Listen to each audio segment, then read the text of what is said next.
My husband's funeral was 14 months ago.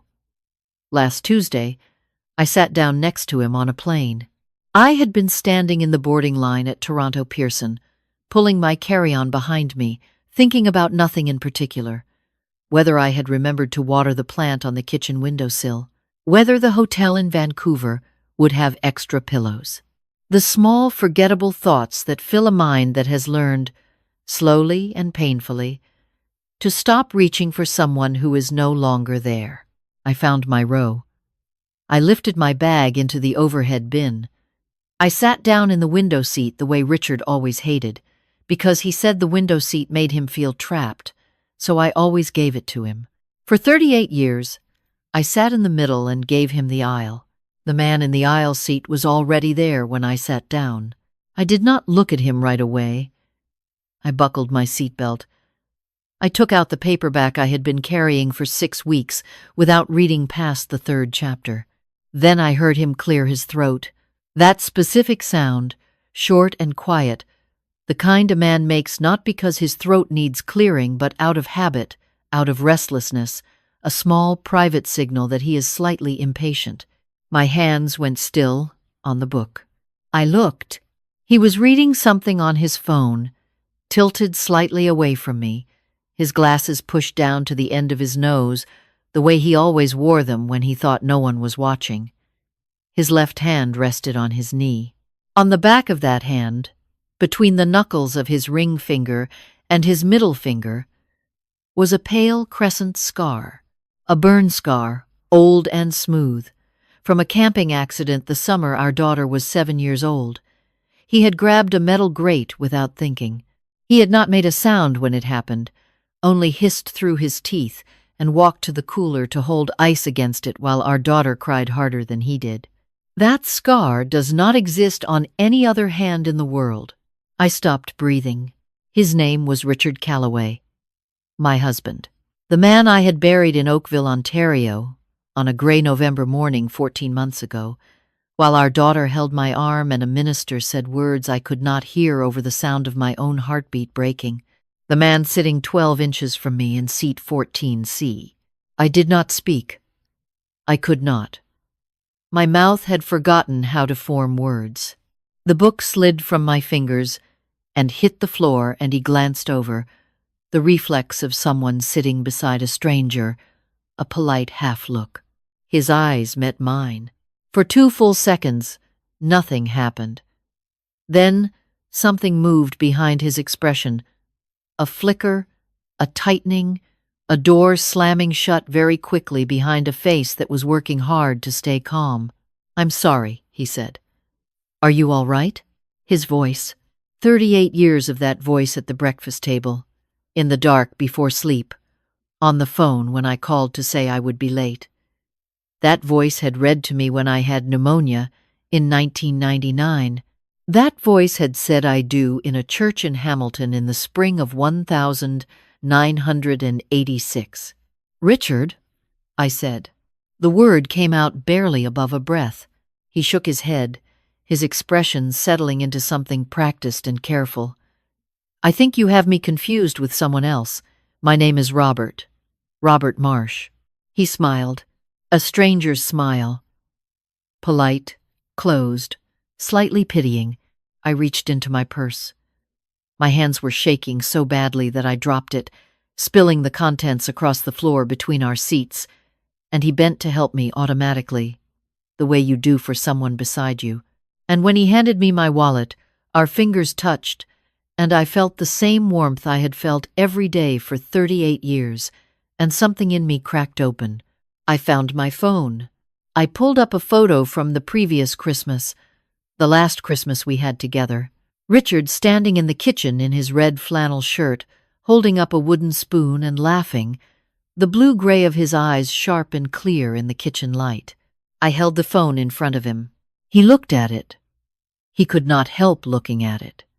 And I watched what happened in his face during those 3 or 4 seconds when he could not yet control it. I watched him see himself. "I've never seen that person before," he said, and looked away to the window on my side of the plane. "There is a scar on the back of your left hand. I said quietly. You got it in August of 2003 at a campsite near Algonquin Park.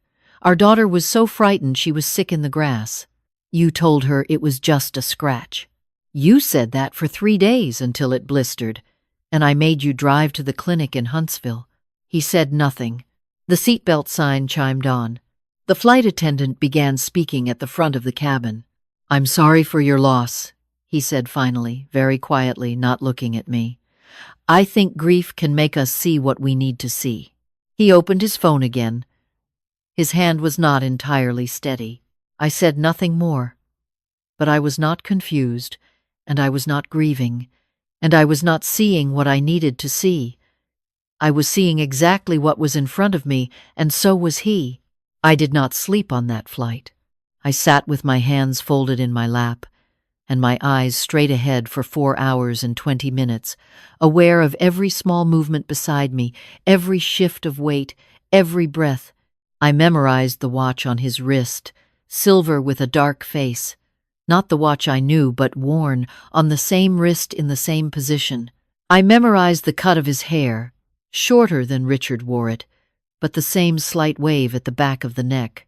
I memorized the small asymmetry in the way he held his shoulders, the right one marginally higher than the left, from an old rotator cuff injury he had refused to have properly treated, until I pestered him into physiotherapy in 2011. When we landed in Vancouver, he stood quickly. He did not look at me again. He moved up the aisle with his carry-on before I had unbuckled my seatbelt, and by the time I reached the terminal he was gone. But I had already taken 3 photographs. Through the window reflection during the flight, angled so he would not notice. His profile, his hand, the watch. I stood in the arrivals hall for a long time. Then I found a bench, sat down, and called my daughter. She answered on the second ring, her voice bright, unsuspecting. Mom, did you land? How was the flight? I need to tell you something, I said. The silence that followed my next 2 sentences was the kind that has its own weight, its own texture.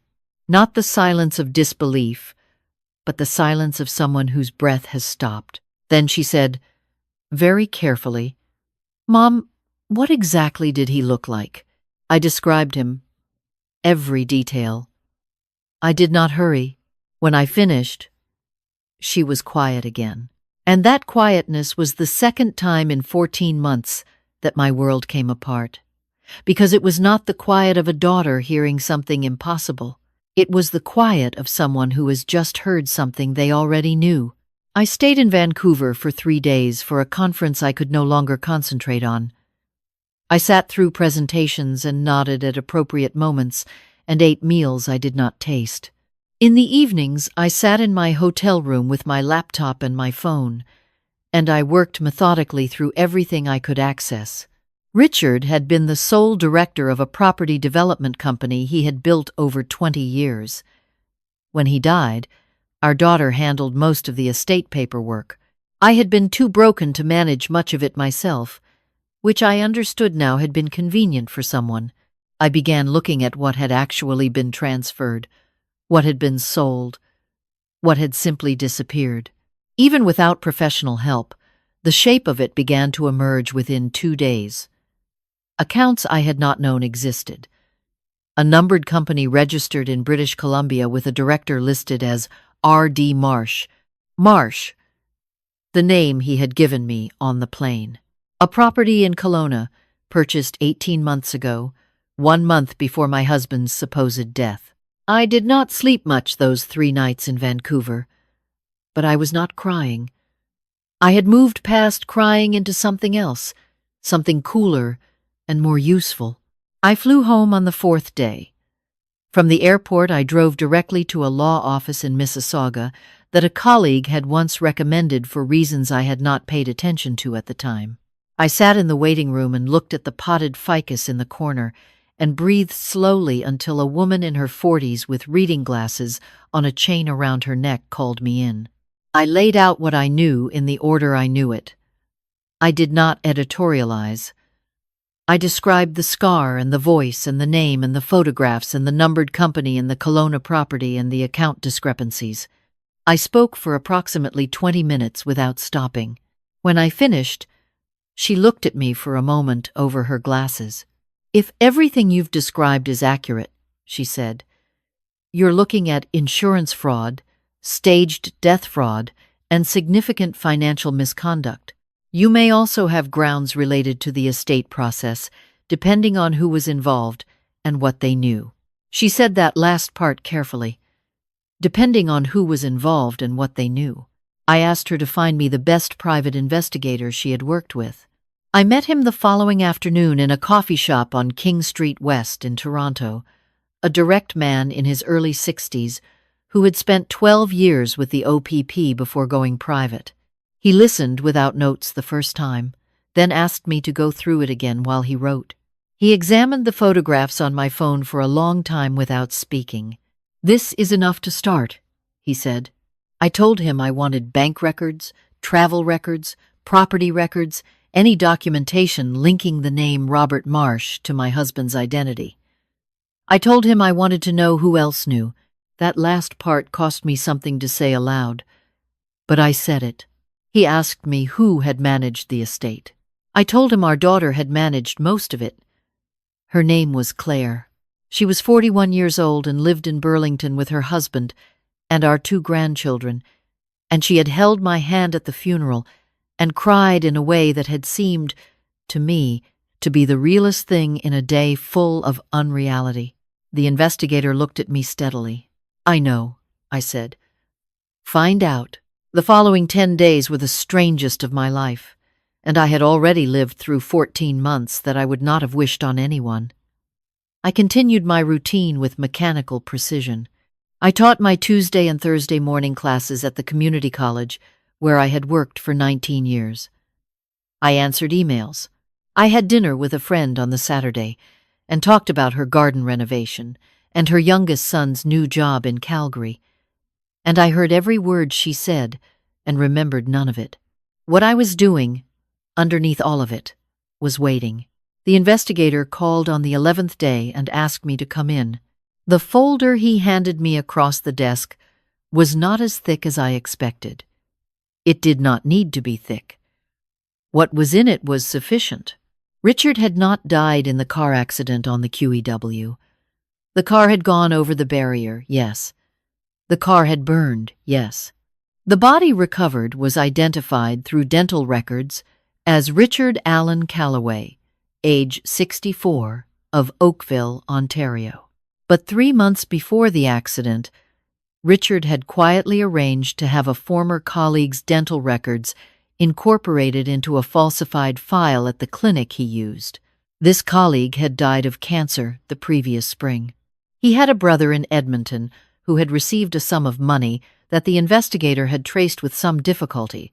The body in the car had belonged to a man who had already been dead for 2 days before the accident was staged. I read that sentence twice. I turned the page.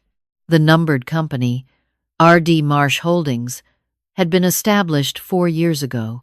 Over those 4 years, just over $1.3 million had moved from the development company into accounts controlled by that numbered company. The transfers were structured to fall below reporting thresholds. They were consistent with someone who had been planning this for a long time. The property in Kelowna was registered to the same numbered company. It was a 4-bedroom house on the eastern shore of Okanagan Lake. The investigator had photographs. There was a woman in 2 of the photographs, standing on the deck, arms folded, looking at the water, younger than me by perhaps 15 years. I did not recognize her, and I did not need to. The last page contained phone records.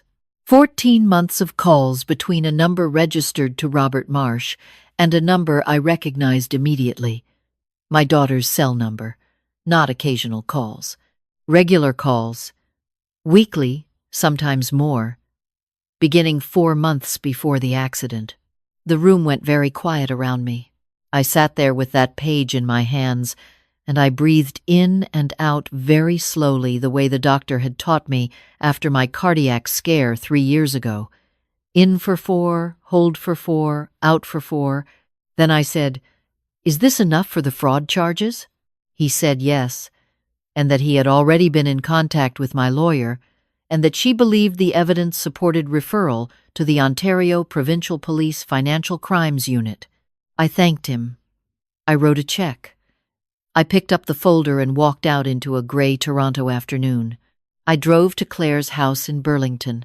She opened the door before I knocked. She must have seen my car pull up.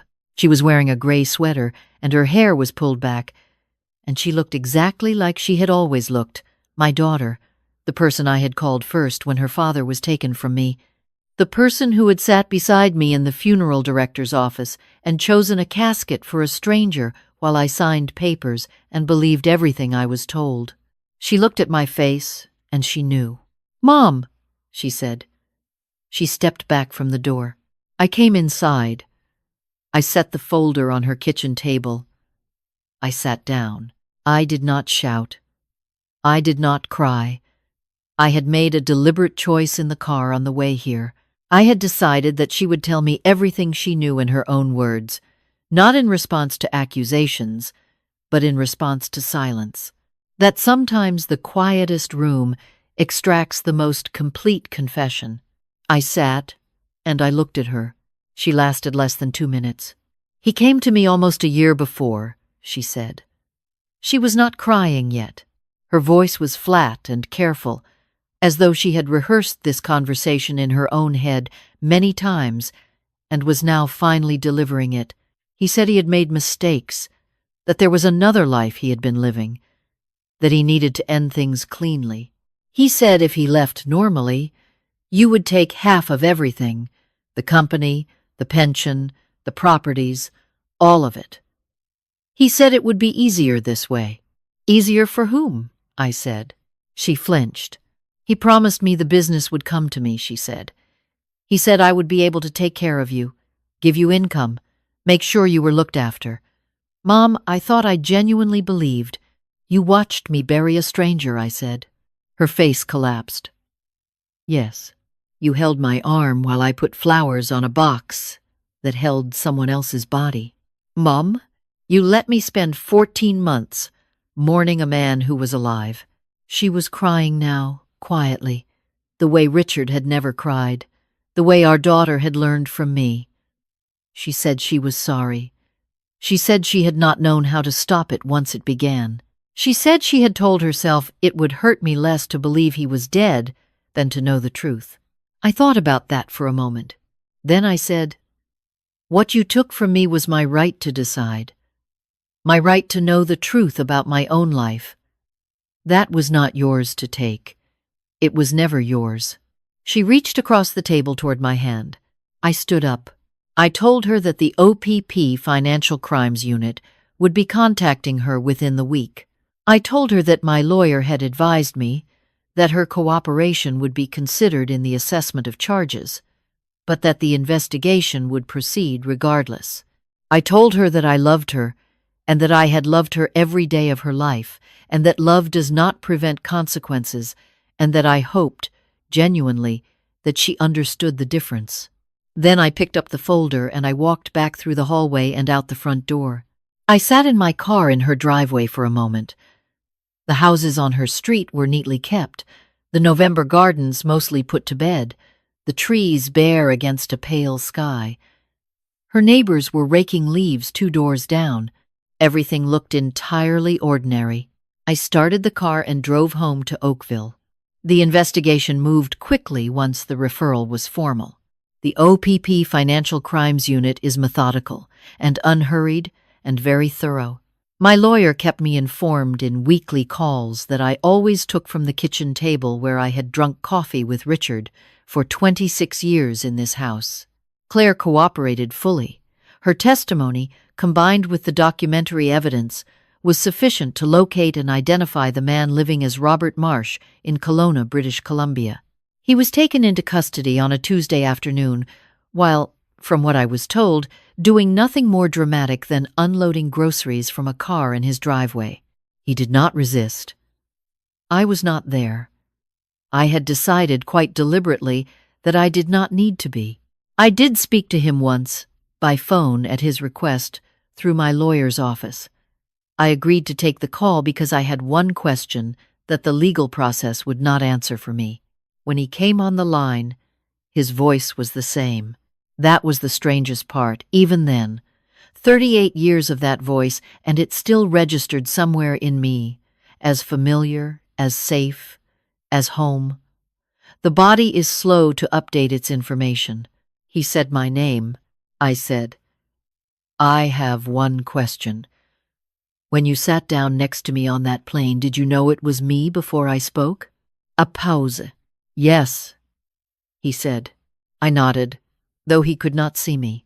I wanted to know whether that moment had cost him anything, whether any part of him had been human enough to feel the full weight of it, sitting beside the woman he had erased, the woman who had stood at a grave and wept for him. Then I said, "I want you to know something. You did not break me. You tried to, quite carefully and deliberately, and you failed." He started to speak. I handed the phone back to my lawyer. Claire received a conditional sentence and a substantial fine. Her cooperation was weighted heavily. She did not serve prison time, though she will carry the record. I do not know yet what our relationship will look like in the years ahead. That question belongs to a future I cannot yet see clearly. Richard, charged under both his true name and the constructed identity, faces multiple counts of fraud, staged death fraud, insurance fraud, and financial crimes totaling the full amount traced to the numbered company. His lawyer entered a not guilty plea. The trial date has been set. I gave a statement to the Crown Attorney on a Wednesday morning in March. I wore the blue coat I bought the year before Richard disappeared because it makes me look like someone who knows exactly where she is going. I answered every question directly and completely. When I left the building, the sun was coming through the cloud cover, the way it does in Ontario in early spring, low and tentative, as though it is testing whether it is still welcome. I walked to my car. I have reordered my life in the months since then in ways both small and significant. I see a therapist on Tuesday afternoons. I had coffee last month with a woman from my department who has been quietly kind to me since the funeral, and I let myself enjoy it fully for the first time. I have begun attending a ceramics class on Friday evenings that I signed up for 3 years ago and canceled because Richard thought it was impractical. The house still holds 38 years of ordinary life. I have not rushed to change it. I take my time walking through it, deciding what belongs to who I am now and what belongs to a story I was told that turned out not to be true. There is a grave in Oakville with my husband's name on it. I have not been back since the morning after I returned from Vancouver, when I stood in front of it in the early November frost and understood for the first time what it actually held. Not a man. A performance. I am 63 years old. I was a wife for 38 years and a widow for 14 months. And for the past several months, I have been something I do not have a precise word for yet. A woman who found out the truth. A woman who did not look away from it. A woman who is still here. People sometimes say that the hardest thing is finding out you were deceived. I do not think that is the hardest part. The hardest part is the morning after you find out, when you have to decide what you are made of, when you have to look at everything you believed about your own life and decide whether the life was real, even if the person wasn't, whether the love was real even if it was not returned honestly, whether you can reclaim the years without letting them be permanently contaminated by what they hid. I have decided the answer is yes. Not easily, not without cost, but yes. The truth did not destroy me. The silence almost did. And there is an important difference between those two things that I wish someone had told me years ago. Now I am telling you.